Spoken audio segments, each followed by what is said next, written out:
Hello, and welcome to Encounters with Polish Literature, brought to you by the Polish Cultural Institute, New York. I'm David Goldfarb, and I'll be your host. That was a scene from the Warsaw International Book Fair just a few days ago, before we met to record this encounter with Polish literature, which is our first to be recorded in person rather than through the medium of teleconferencing. Today's guest and I are in Poland for the book fair, of course. We're meeting folks from the Polish Book Institute, Instytut Książki, which supports literary translation from Polish into other languages throughout the world.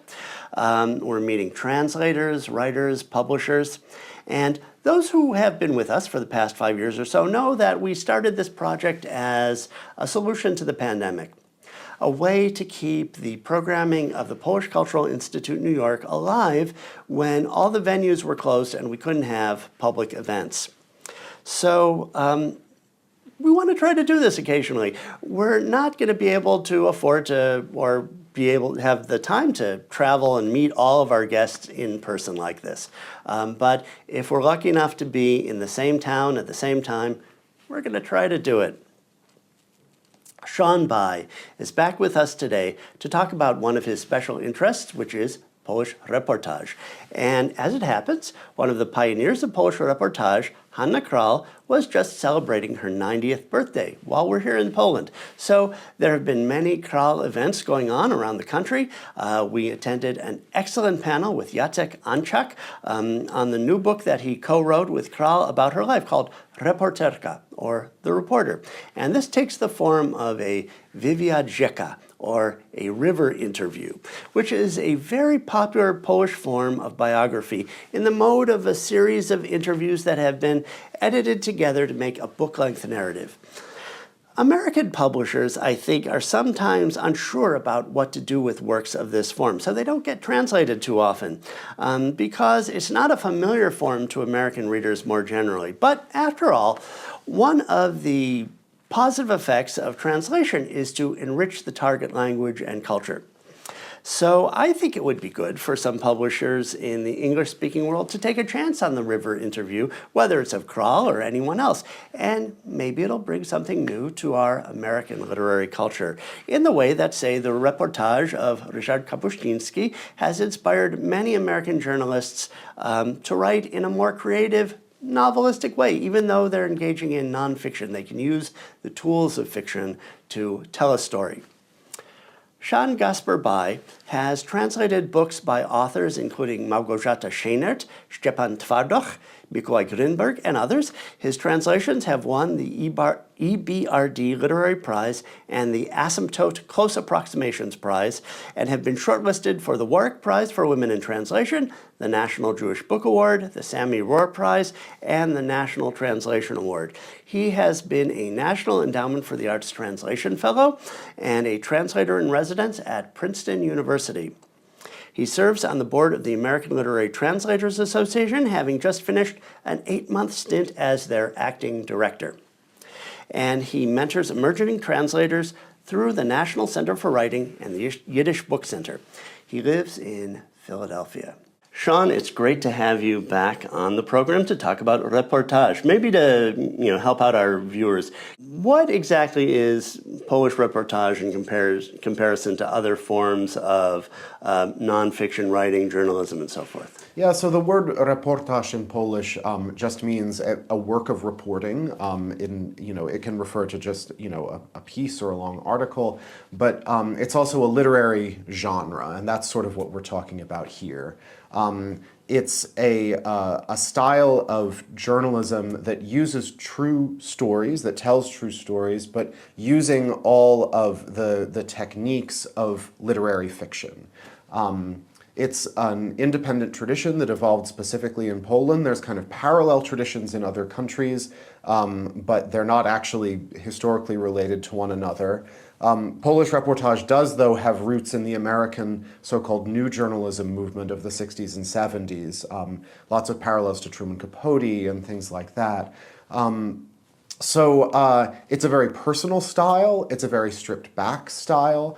It's in some ways a very novelistic style, and as we've talked about before on this program, it sometimes creates confusion when it's brought out of Poland into, say, the Anglophone market, because it seems like it sort of sits between genres in a way that I personally think is really wonderful and one of the things that makes it so special. And it's maybe a little hard for Americans to understand. It's a genre that doesn't, because we have different expectations about what journalists should do, what counts as as truth, as closeness to the source. Whereas in Poland they can use composite characters, and doesn't seem to be a problem for Polish readers. Yeah, there are certain different norms. You talked about composite characters. There's more paraphrase that can go on. One of the big things in literary reportage is there's more space to sort of speculate about the thoughts and feelings of characters that you're representing. And all of this kind of adds to the literary quality. But when you bring it into an Anglophone market, there's this kind of dual effect, I think, where on the one hand, Polish reportage is sometimes treated as untrustworthy by Americans, and there have been various sort of scandals over the years involving allegations of different writers making things up, basically Polish writers. Mm-hmm. But there can also be a phenomenon where works of reportage are essentially treated as fiction on the American market. And one of the books we're going to talk about today, Chasing the King of Hearts by Hanna Krall, is a great example of this, where it is a reportage book that was understood by many Americans when it was translated as a novel, and actually wound up on, I think it was Publishers Weekly's list of the best novels of the year that it was published. Oh, right. In spite of the fact that it's actually nonfiction. Uh-huh. And that's nothing to do with the subject matter. It's all to do with the stylistic tools that Polish reportage writers use, that just to Anglophone readers read as the tools of fiction. Where does Hanna Krall fit on the map of Polish reportage? I mean, we know, for instance, Americans know the work of Ryszard Kapuściński, if they know anything about reportage. Hanna Krall, not so much. Whereas in Poland, Hanna Krall is one of the pioneers. She's, right up there with Kapuściński. Krall is one of the real masters of the genre in Poland. She's of the same generation as Kapuściński. She, as we're filming, she actually just turned 90 the other day. That's right. So she, Kapuściński, Małgorzata Scheinert, these are all sort of people of the same generation who began their careers working under communism, who had to adapt their methods of working to the realities of censorship at that time, which is one of the influences on the form, actually, and we can talk more about that later if we like. She, like Scheinert, for instance, she also trained many reportage writers herself. And so an interesting thing about Krall is you can see other reportage writers trying to imitate her style or apply lessons that she talks about. And then she has this kind of role model aspect to her in Poland. And she's also a very eloquent writer and speaker about reportage, and many of her ideas about what reportage should be, how it should work, what it should look like, have been very influential. We were at a panel the other day at the Warsaw International Book Fair, talking about that aspect of her as like kind of a, seen as a master, but it also makes her very intimidating to other Polish writers, I think. Yeah, absolutely. And I can testify as somebody who I have never personally met Krall, but I have corresponded with her. That intimidation is well founded. She is a very powerful, very opinionated. Krall is a lot, and she has had a really intense life. I can completely understand how that would form the kind of character that she has, and that kind of uncompromising nature. It's interesting because to me her writing is so tender in so many ways, but the restrictions that she puts on her own form, Polish reportage always has this style, or often, of being very pared down and stripped back. And Krall is considered a really extreme example of this. She really believes in just leaving out absolutely anything that's extraneous. And I think that's a reflection of her kind of personal, uncompromising nature, but it results in, to me, really, really powerful works of literature. Every word counts. Exactly. That's exactly what it is that you can't have any word that is just there for space. It can be there for rhythm, it can be there for form, it can be there for meaning, but it has to be doing work. Well, let's look a little more closely at that writing. You want to start with Chasing the King of Hearts? Sure. All right. Give us the rundown. What's the ostensible plot? So Chasing the King of Hearts is a work of reportage about a woman named Isolda, who is living in Poland during the time of the Second World War. The short version is that Isolda's husband, Shajek, is arrested by the Nazis and is sent to Auschwitz and then sort of to a succession of camps. And Isolda is absolutely 100% determined to do anything that she can to get him out. Yeah. And it's this drive to free her husband that, compared to which everything else sort of pales. Even her own survival is not important, as getting her husband out of the camps becomes the driving force in Isolda's life. In this book, we see a lot of the familiar tropes of Holocaust literature. Holocaust literature is what Krall is best known for. That's right. Stories about people's accounts of surviving the war. And there are a lot of scenes. There's scenes of everyday life in some ways, a lot like Rachel Auerbach. Yes. Of course, Auerbach is writing in real time. That's right. She's writing the stories that people tell her when they come into the soup kitchen where she works. And Auerbach was an adult during the war, and Krall survived the war. She was born in 1935. She's 90, so that's right. So it's more like an act of memorialization, I think. Yeah, one of the interesting things about this book is that Isolda was simply in so many places. She sort of moves from one city to another. She herself ended up in Auschwitz and in other camps. She worked as a smuggler. She was really doing absolutely everything that she could to earn money to get to her husband, to get him out of the camp where he was. And so it's a good illustration of how Polish reportage takes one person's story and uses it as sort of a synecdoche for a larger social or historical phenomenon. We actually learn quite a lot about the conditions in Poland during the Second World War, conditions in the ghetto, outside of the ghetto. She spends time in Vienna. We see the contrast between Warsaw and Vienna. She learns about the Warsaw Uprising sort of second or even third hand. So we learn about what it was like to be hearing about these things but not knowing whether they had happened or not. So even though this is only the story of one woman, we actually learn about all of these different aspects of life in Poland during the Second World War, and that's very typical of Polish reportage. Let's look at some of those words as they appear in the translation of Philip Boehm. This is a scene where Isolda's in hiding. She's going by the name Maria, and she's visiting somebody who's hiding her named Lilusha Schubert. She's dyed her hair, bleached her hair blonde, and they're teaching a class about Polish history, an underground class that wasn't permitted by the Nazis. And there's a boy who's trying to answer a question, and he doesn't know the answer. So Isolda comes in, and Isolda excuses the interruption, greets the guests, and drops her bag on the table, the carefree gesture of a tall blonde.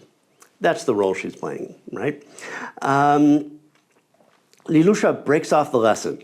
Maria, take that handbag off the table. You can't go tossing your bag around like some Jew girl. Isolda quickly picks up her handbag, excuses herself, and laughs out loud with all the others. The guests take their leave, and Lilusha explains that she was being crafty, that her remark was meant to clear any suspicions on the part of the caretaker. The caretaker is in the classroom. Isolda understands Lilusha's cunning, but then takes a closer look at the handbag and sets it on the floor. How's that? Does the bag look Jewish there? She tries the sofa, the stool, the chair, because if it does, what exactly about the bag is Jewish? The patent leather is thin and soft. the color of café au lait. The finish is scratched up and is coming off in places, but you can't spot anything suspicious about the leather itself. How about the handle? Slightly bent, wrapped with braided silk, a little dirty, but it's probably not about the braid or the lining, also silk, which can't even be seen and which her manicure kit has torn in a couple of places. Once again, on the floor, the stool, the chair. Does the bag look Jewish? That seems to me like a kind of microcosm of, sort of the consciousness of living in hiding. Yeah, absolutely. Yeah, no, this passage really stood out to me as well. I feel like one of the characteristics of Holocaust writing is always subtext, that the unsaid is just as important as the said. And I think what's interesting here is we're actually dipping into a little bit of the subtext there. That the fact that there probably is something about the bag that could look Jewish. There probably were social norms around this. There probably was a certain types of body language, certain types of facial expressions, certain types of gestures. That's something she writes about in another part of the book. What kind of gestures look Jewish? And that many of these questions were probably going unsaid at the time, or still go unsaid today. But that when a person is in hiding, when she's in disguise, the way that Isolde is, that it's very important for her to think consciously about all of these things and to really work them through. What kind of clothing will make her stand out? What kind of expressions, gestures, everything. So I think it's, I think we're getting, this is some of the realism of the book, but you can feel the fictionalized style.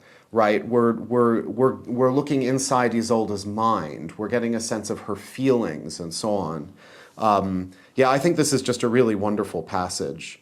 And it's something that comes back, and that's also something, Krall uses motifs, right, that will reappear, and, we'll see Isolde worrying about the handbag later on, about 40 pages later, and it's something that's always going to be of concern. And it's she's building up this catalog of details that she's thinking about all the time, of things that might be a tell. That's right. Yeah. And the detail is another interesting characteristic of the reportage style. I think I heard Mariusz Szczygieł, who was one of Krall's students, use the phrase that in reportage, details are the fingers of the giant, was the way he put it. And this is a technique that's used in reportage. You'll zoom in on small details, this very detailed description of the bag, in a way that is, so in tension a little bit with the stripped down prose, right, with the stripped down storytelling style, but it's that small detail that helps the whole picture come to life, right? It's that dipping into subtext a little bit. It lets us imagine, if this is how she's thinking about the bag, how is she thinking about her coat? How is she thinking about her makeup? Exactly. How is she thinking about her shoes? These little specific concrete examples that make the whole story really come to life. Well, the story is a wrenching account of hiding and being captured and arrested, and there's a stunning moment where she's arrested because they think she's a prostitute, and she's relieved, thinking, oh, thank goodness, they think I'm a prostitute. They don't think I'm a Jew. That's right. Yes. Yeah. And again, is a story about clothes. They think that she's a prostitute because she's been given some fashionable stockings, and she has a nice coat that she's wearing, and she has makeup on, and she's waiting on a street corner for someone, and is confronted by two plainclothes policemen who turn out to be from the Vice Squad. And then when she's interrogated, she realizes, well, but if she's arrested as a Polish Catholic, not as a Jew, that means, well, what is she doing in Vienna? She might be a spy, or she might be helping a spy. She might have been waiting for somebody, and she's tortured. She's subject to the strappado and. Yeah, and in that scene, the interrogators accuse her of being a member of the Polish underground. Right. And there's this extraordinary moment where she thinks to herself, why would I have anything to do with the underground? If I was involved with the underground, that would only distract me from getting my husband out of the camp. That's right. And again, it's one of the extraordinary things about this character, this very, very, very tight focus on her one particular goal, and that being the force that carries her through all of the horrible things that are happening around her. That, that force that sort of gives her meaning, which is a theme I think that comes up in survivors' accounts, that many people, I think, needed that kind of one specific goal to keep them going, to keep their focus on. Right. So let's, think, the whole thing is about this atmosphere of fear during the war, fear in the ghetto, fear in hiding.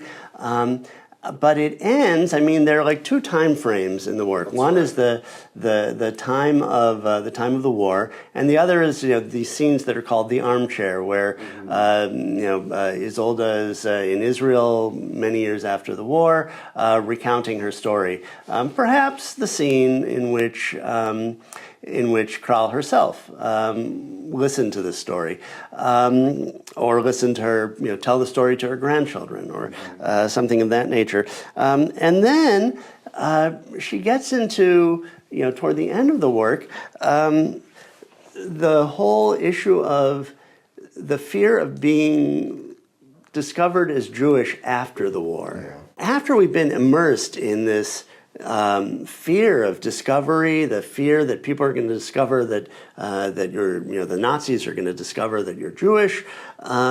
We get to the end of the war and we think the fear might lift, but then there's a new fear that replaces it. And Shayak says to Isolde after the war, listen, he lowers his voice, although there's no one around. So why is he lowering his voice, you wonder, right? I didn't tell you the most important thing. They think I'm Polish. I don't know if you understand. I understand. Let's keep it that way, he says. Let's make sure no one ever finds out about us. Ever. No one. I don't know if you understand me. I understand you very well. So, and that's a very realistic thing about what happened to people after the war. There are people who, who were born shortly after the war. Their parents didn't tell them that they were of Jewish background until usually they were teenagers, or maybe they were in their 20s. And this describes exactly that kind of consciousness. And I thought one of the most interesting moments of that was when they have very few things from before the war, but they have a picture of Shayak's father, and he has a big Jewish beard. And they think, well, we want the picture of Shayak's father, right? He's his father, right? So, but we don't want to reveal that his father was Jewish. She goes to a photographer and hands him a picture of a Jew with a beard, Moshe Loser. She asks if the beard might be removed. It will be hard, says the photographer, but I'll do my best. He creates a negative, retouches the beard, and proudly delivers the prints. Prints that show Shayak's father, clean-shaven, the way he was under the windowsill at the Honest Widows. Shayak buys an elegant frame, puts the picture inside, and hangs it in a conspicuous place. Those pictures, they're real. They're actually included in the book. That's also a microcosm of what life was like for Jews after the war in Poland. That's absolutely right. Yeah, this was a common phenomenon of people either concealing their Jewish background, including from their own families, from their own spouses. And there's today in Poland, there's a phenomenon, I would say a relatively widespread phenomenon, of people discovering as adults that they are Jewish or are at least of Jewish descent, not having known precisely because family members of theirs who survived the Holocaust decided to conceal it after the war. Earlier this week, David, you and I went to a really interesting exhibit at the Polin Museum of the History of Polish Jews in Warsaw that was about the post-war period and choices people made about whether to stay in Poland, whether to go, if they stayed, how they would live. And sad to say, the atmosphere of anti-Semitism in Poland and even of violence continued after the war. And as a result, many people felt that either for their own personal safety, as a coping mechanism for trauma, for any number of reasons, that it was what they needed to do was to conceal their Jewish background and to pretend to be, Shayak says, Poles. He means, of course, ethnic Poles. to pretend to be from an ethnically Polish background. Isolde in a passage right around here also goes to a tattooist to have her tattoo from Auschwitz modified to look like an Aryan in so-called tattoo. All of this whole process of concealment, and it's a tension that comes up in post-war Polish Jewish literature. On the one hand, the imperative to remember, right, the importance of passing on the memory from generation to generation, but then this countervailing imperative to forget, because for political reasons, for reasons of personal safety, or even just reasons of personal trauma, these are things that you either don't want to remember, you don't want other people to know, that you want to conceal or or not to address. And this is, I talked a little before about subtext and sort of, I think of it as negative space in this style of prose. When you're reading contemporary Jewish authors from Poland, it's the unsaid is often a really important theme. It also complicates what people say. Like, I'm always like wondering what people mean when they're asking, well, how many Jews are there in Poland? How many Jews were there after the war? Well, what if somebody didn't know they were Jewish and then later discovered it? And there have been periods where people said, oh, there are no Jews left in Poland.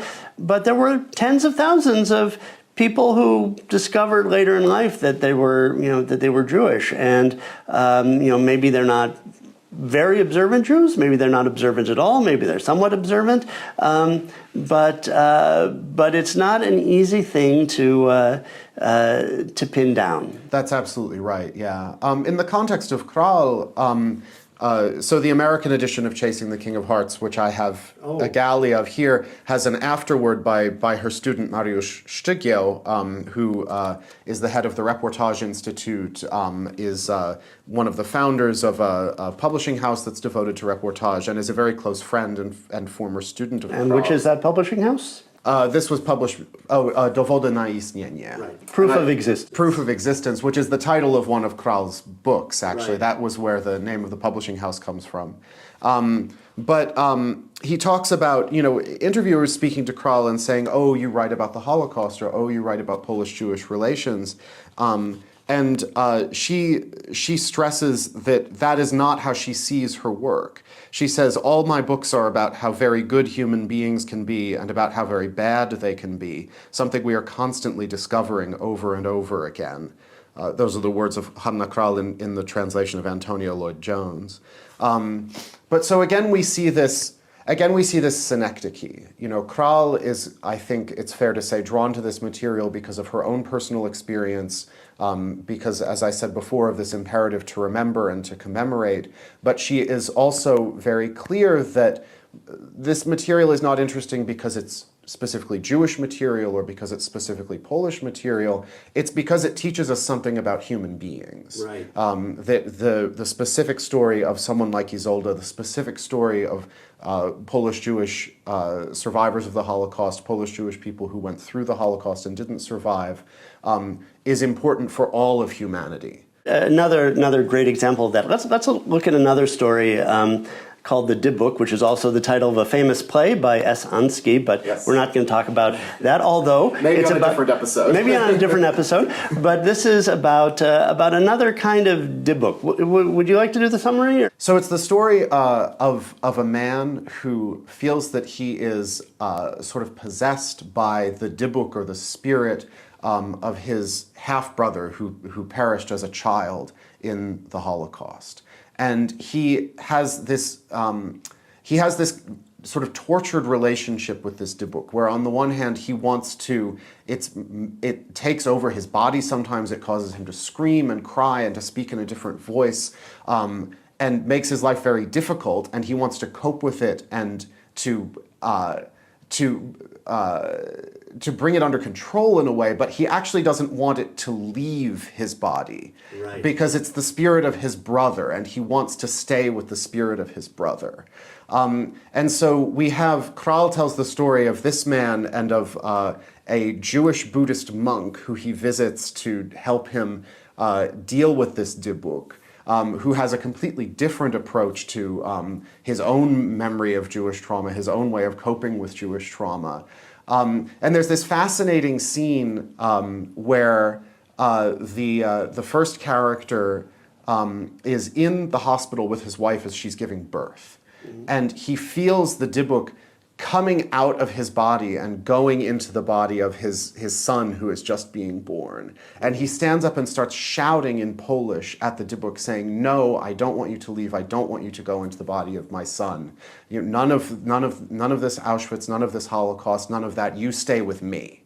And I think it's such an interesting example of those competing imperatives that we were talking about. That on the one hand, you know, this is real history. This is something true that happened to someone in his family. This is something that he wants to keep, right, with himself.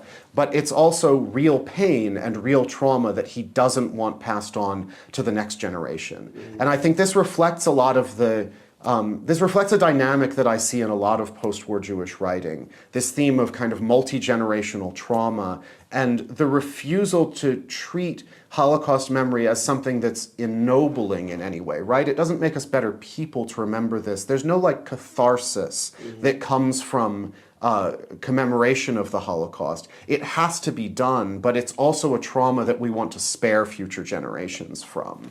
And it's summed up in this just wonderful, as you said, like almost gothic, like horror story that is also true. Yeah, I mean, one thing that was said at the panel that we attended was that, you know, Krall always writes from truth. That's right. You know, that everything comes from, you know, something that she knows herself through her own experience, something that she's taken from a good faith account from another person. Let me read a passage from an interview with Hanna Krall that I got from the Facebook page of Justyna Sobolewska, who posted this this passage from this interview in Polytika on her in honor of Krall's 90th birthday.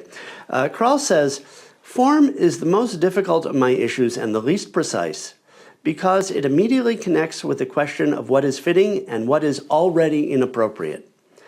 And where does the inappropriateness of form begin? Not only inappropriateness, indecency of form. Well, yes, inappropriateness is also a moral issue. Embellishing and beautifying the history of the Holocaust is not only inappropriate, it is indecent." And like in this story, because of its gothic, you know, kind of quality, it seems like, all right, this is just on the verge of something that just seems, you know, too unreal to be,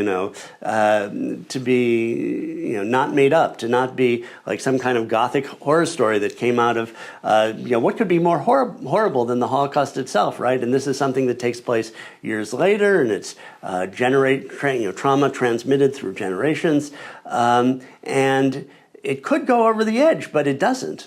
That's right. Yeah. And I should say that readers can find this story in English in the collection The Woman from Hamburg and Other Stories, which was published by Other Press and translated by Madeline Levine. And so you can see that although the subject matter is, as you say, gothic, and seems like it must be fiction, although it is reportage, so it's true, it is characterized by that very stripped-back prose style of Krall's.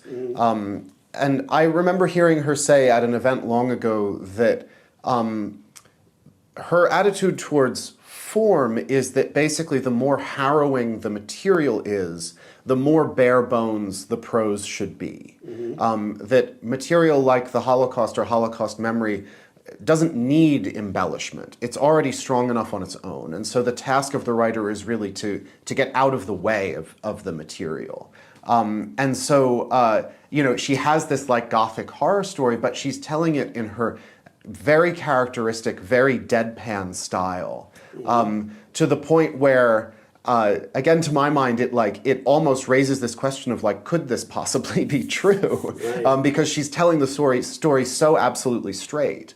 But I think if it were embellished in that way, if she was using, vivid descriptions of, what the dybbuk looked like or felt like inside of him or whatever, that would push it into fiction. That would push it into kitsch, which I think is something that Krall is very, very keen to avoid, kitsch or sentimentality when it comes to stories of the Holocaust. And that, I think, for her, might be where that question of indecency comes in. Maybe this is a good place to see where the line is. I mean, here's the passage where it starts out, I went to the monk. He had me lie down on a couch and massaged my shoulders. At first, I didn't feel anything. I just lay there. But after half an hour, I suddenly burst out crying. I had never cried like that in my adult life. I listened to that cry, and I knew that it wasn't my voice.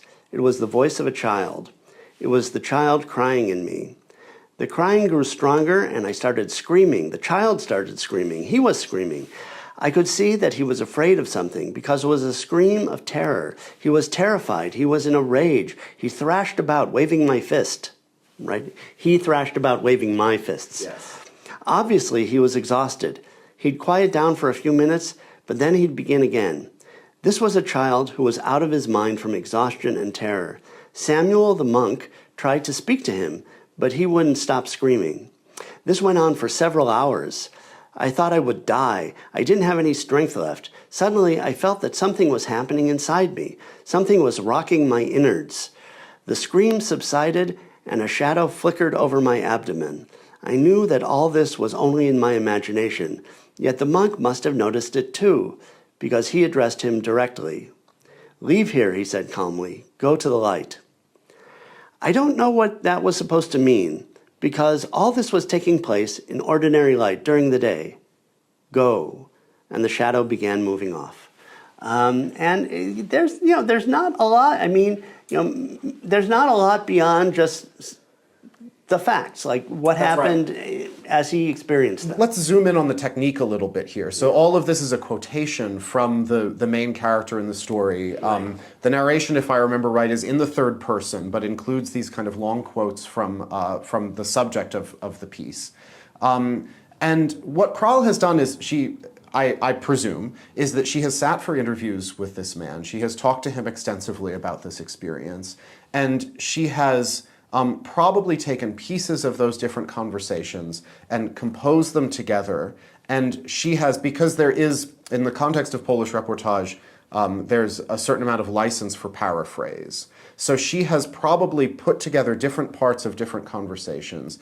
She has then kind of stripped back the detail of how he told the story. One of the things that she talks about when she talks about reportage is how people telling stories out loud don't tell them very well. The structure is kind of all over the place. There's lots of extraneous detail. Things that are important get kind of passed over. And so part of the job of the reporter is to take that material and to form it into something that is more powerful and that tells the story in a more concentrated way. So this is what she's done, is she's taken his account and she has stripped it down into these details where you have these just very bare sentences like, "It was the child screaming inside me." Right. And that is in its own way so vivid. Mm-hmm. And part of what makes it so vivid is that there isn't all of that extraneous stuff. There isn't all of the umming and awing, or there isn't some flowery description or anything like that. It leaves it to the reader's interpretation to imagine what it feels like to have a child screaming inside you. And it's that reader's experience, I think, that makes this work so personal and so powerful. It allows you to form a personal connection with the subject of the reportage, with the person that you're reading about. And it makes it hit home in a way that I think if it had been written in a flowery, fictionalized style, it just wouldn't in the same way. Yeah, I think that's exactly right. Let's look at another story, which is about life after the war, Hamlet, which is the tale of Andrzej Tchaikovsky, who was a great concert pianist. I mean, you can find his American label asked him to, change the spelling of his name, so it's Andrzej. It's instead of Andrzej, it's Andrei, and his last name is Tchaikovsky, spelled in the way that Americans usually spell the name of the composer, with TCH instead of the Polish CZ AJ, something that he was, very reluctant to do, but gave into marketing and did it anyway. But you can find under the YouTube channel of the Chopin Institute recordings of competitions where he performed under his the Polish spelling of his name, and it's very powerful playing with very dramatic contrasts and so forth. But he's also a survivor, and he's somebody who this story is a longer story of Krall's, and it explores how he sort of becomes an artist, how he finds himself as a gay man, and how he seems to defeat himself at every turn. That he feels he needs to measure up to certain standards to honor his grandmother, for instance. But then, when the opportunity arises, he'll sabotage himself in some way. There's a scene where Andrzej is hiding in a wardrobe. And it's a wonderful description. And I think this is kind of an autobiographical moment because, she also is said to have been hiding in a wardrobe during the war as a child. Krall herself.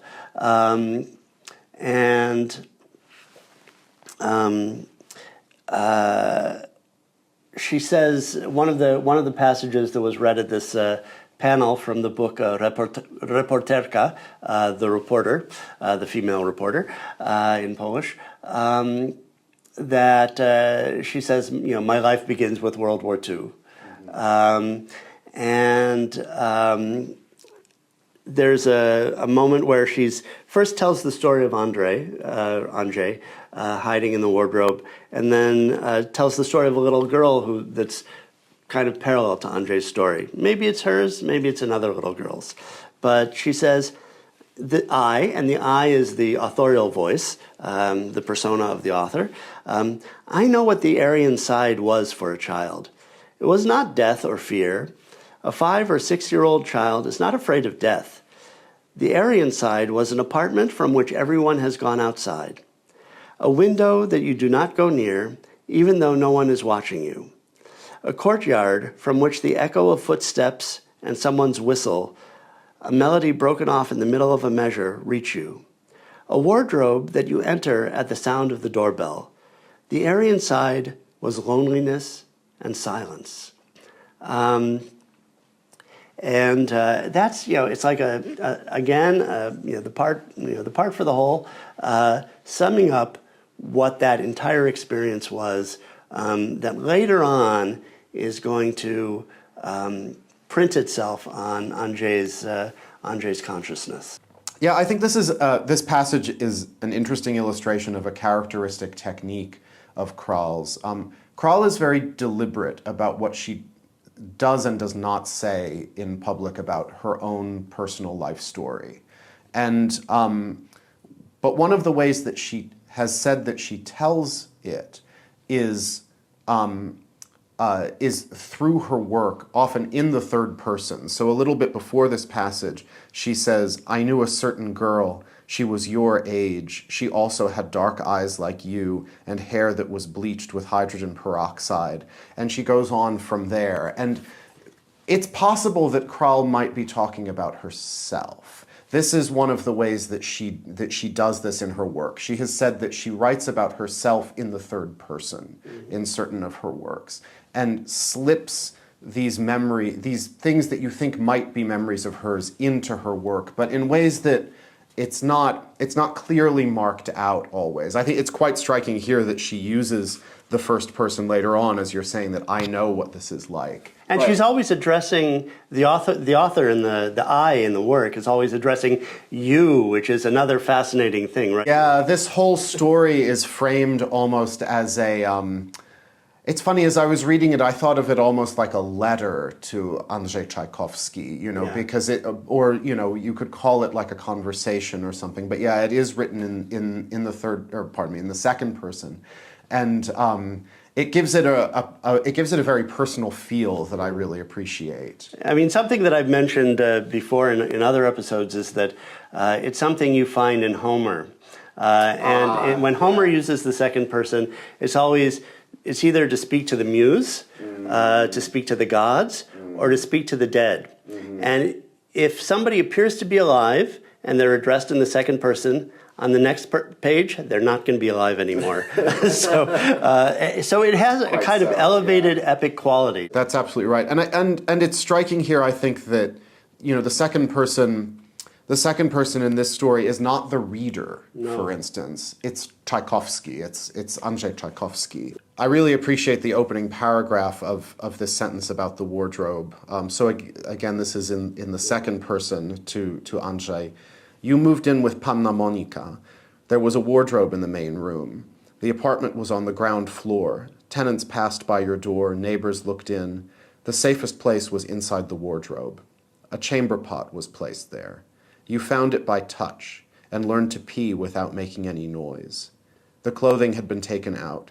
In the wardrobe were darkness, the chamber pot, and you. I think this is such an amazing illustration of Krall's prose style. Yeah. Could these sentences be any barer? In the wardrobe were darkness, the chamber pot, and you. That's really all that you need, right? Right. That's an incredibly vivid image. To me, in reading this, I feel the claustrophobia. I feel the darkness. You don't need to say why the neighbors were looking in, or what was going on that tenants were passing by the door. You can fill in all of that information as a reader, right? It's perfectly easy to imagine the atmosphere. So she doesn't have to paint you a picture. Mm-hmm. Or maybe the way of saying it is that she is painting you a picture, but this is a metaphor Antonio Lloyd-Jones uses. It's like one of those abstract paintings that's only made up of 2 or 3 brush strokes, because that's all that it needs to be a powerful work. And then there's just to sort of point at the characteristic sort of tropes of accounts of the war and living in hiding and being arrested. Is there's another scene in the next section that presents this kind of Gestapo dilemma that's it's Sophie's choice. It's something that that you see on a lot of writing about the war, about the Holocaust, where 2 girls are arrested, and then here's the passage. One of them looks like a Jew, but knows how to pray, because the officer said, "Well, can you say this certain prayer?" While the other doesn't look like a Jew, but she can't pray. You know what? You figure it out for yourselves. Which one is a Jew and which one is a Pole, meaning a Polish Catholic.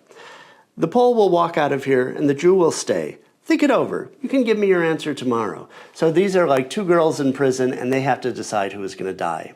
That's right. Yeah. A lot of what the story is about is like the guilt of the survivor, right? The guilt of the anxiety that comes from the sense that everybody is complicit, that everybody probably had to make some compromise at some point to survive. Yeah, this is a really interesting passage to me. I mean, you mentioned Sophie's choice. I think that we talked before about Krall's desire to avoid kitsch and sentimentality. Yeah. And I think this is a really excellent example. In some ways, what better example of kitsch and sentimentality could there be than Sophie's choice, right? This whole school of American Holocaust film, like the Spielberg school of Holocaust film, that is very elevated, is very emotional, sort of like soaring orchestral strings and so on. Krall is on completely the opposite end of the spectrum. She's telling this story in a very straight, very deadpan way, and her perspective is that makes the story more powerful, that we are presented with the bareness of this choice, that it requires no elaboration.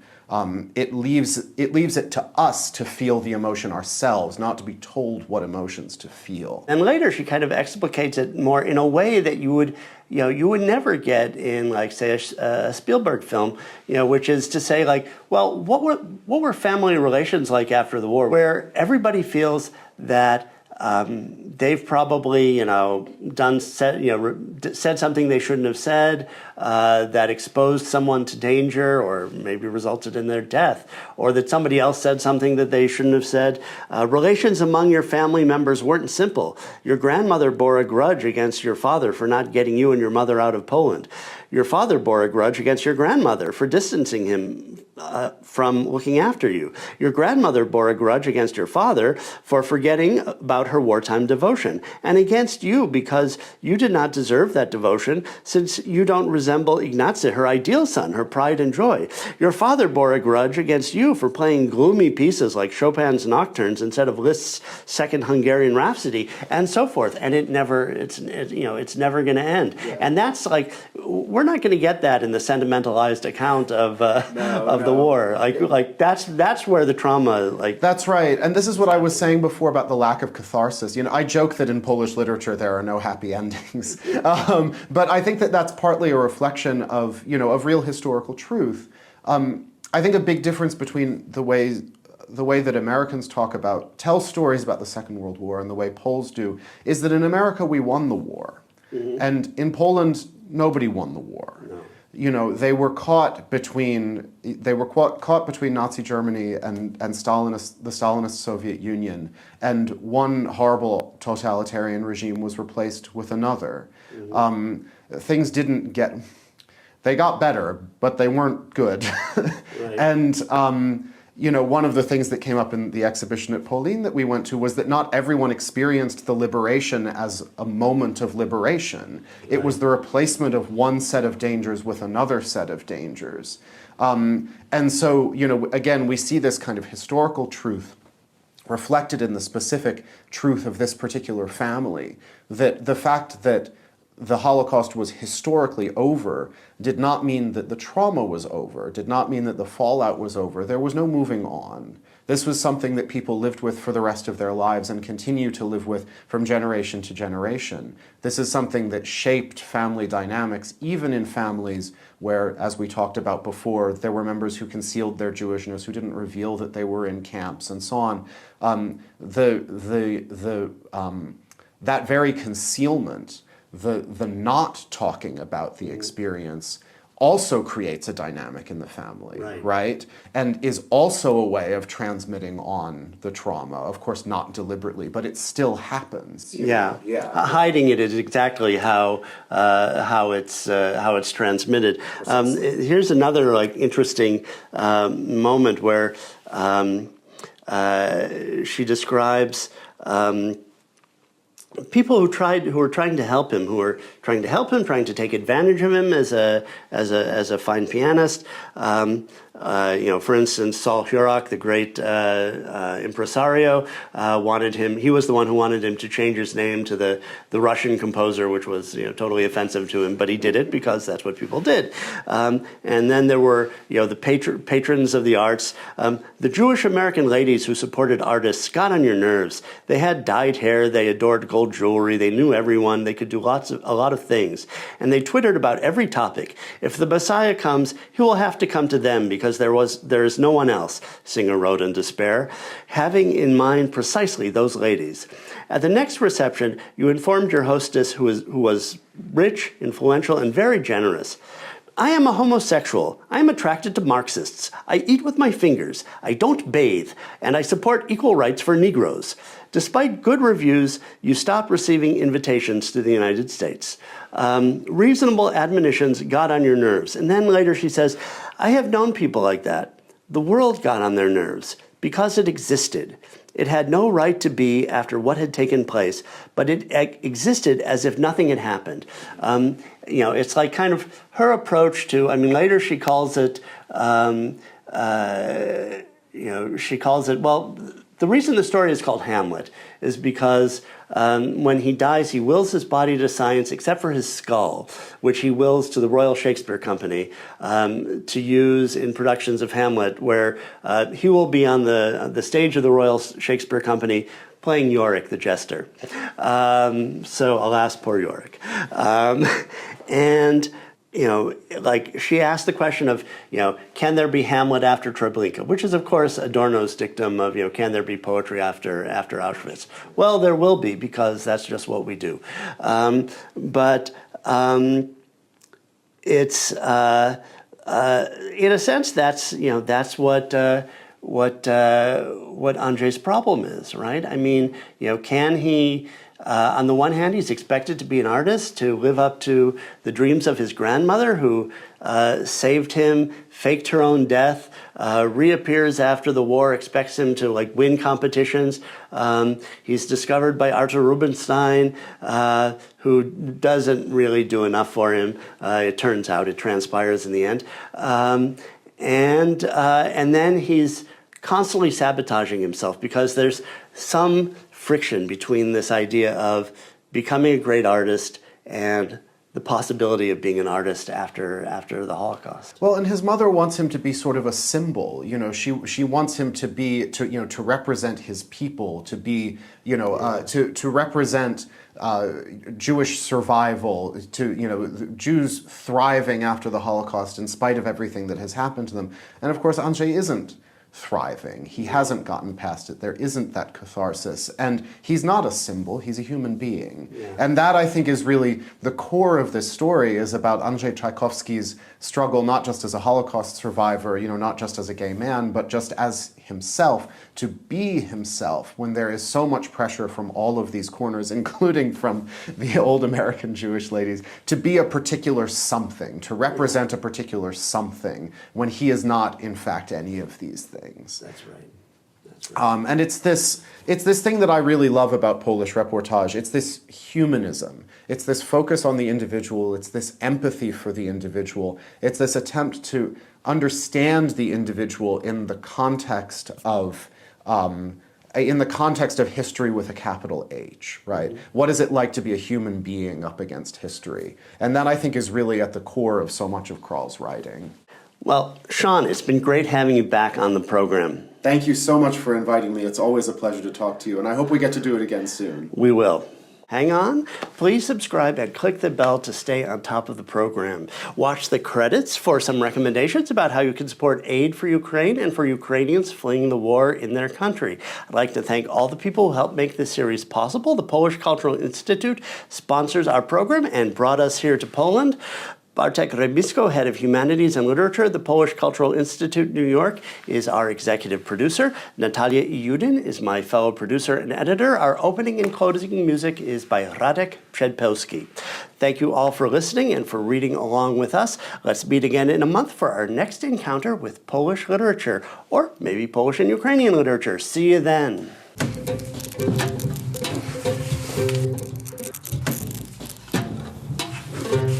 To szary dzień, jak zawsze w tej okolicy. Cała sceneria dodaje się chwilami fotografią z ilustrowanej gazety. Tak szare, tak płaskie są domy, ludzie i pojazdy.